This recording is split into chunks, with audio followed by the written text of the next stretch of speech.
Hello friends, আমি Achanta YouTube channel YouTube site কিচেনে আপনার সাথে একটা নতুন রেসিপি শেয়ার করবো। সেটা হচ্ছে ছানার মিল্কশেক বানিয়ে দেখাবো। সেটা বানাতে কী কী উপকরণ লাগে আসুন দেখাই। তার কথা বলি, আমার চ্যানেল রেসিপিটা ছাড়া আছে, আপনাদের যদি ভালো লেগে থাকে অবশ্যই লাইক কমেন্ট ও শেয়ার করবেন, রেসিপি করে শেয়ার করবেন। যদি আমার চ্যানেলে নতুন হয়ে থাকেন তাহলে প্লিজ সাবস্ক্রাইব করে দেবেন, বেল নোটিফিকেশনটা অল করে দেবেন যাতে আমার ভিডিও আপনার কাছে আগে পৌঁছে যায়। তার জন্য হয় ছানার মিল্কশেক বানাতে কী কী উপকরণ লাগে আসুন দেখাই।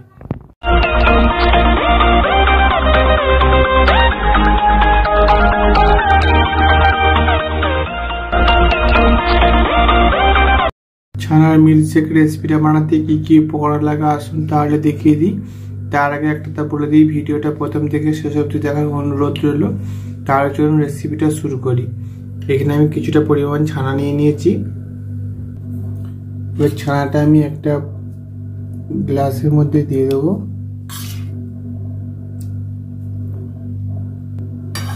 এবার আমি এর মধ্যে দুধ গরম করে নিয়েছি, সেটা দিয়ে দেবো অল্প অল্প করে।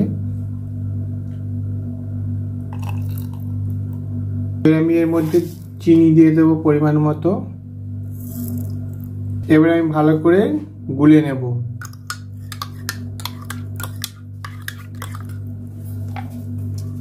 দেখুন, আমার ছানা দিয়ে মিল্কশেক রেসিপিটা হয়ে গেছে।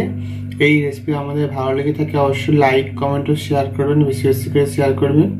আর প্লিজ সাবস্ক্রাইব করুন, আমাদের পাশে থাকবেন। চলুন তা দেখাচ্ছি নেক্সট ভিডিওতে। এরকম নতুন নতুন ভিডিও পাওয়ার জন্য আমাদের চ্যানেলটাকে অবশ্যই সাবস্ক্রাইব করুন, আমাদের পাশে থাকবেন। চলুন তা দেখাচ্ছে নেক্সট ভিডিওতে।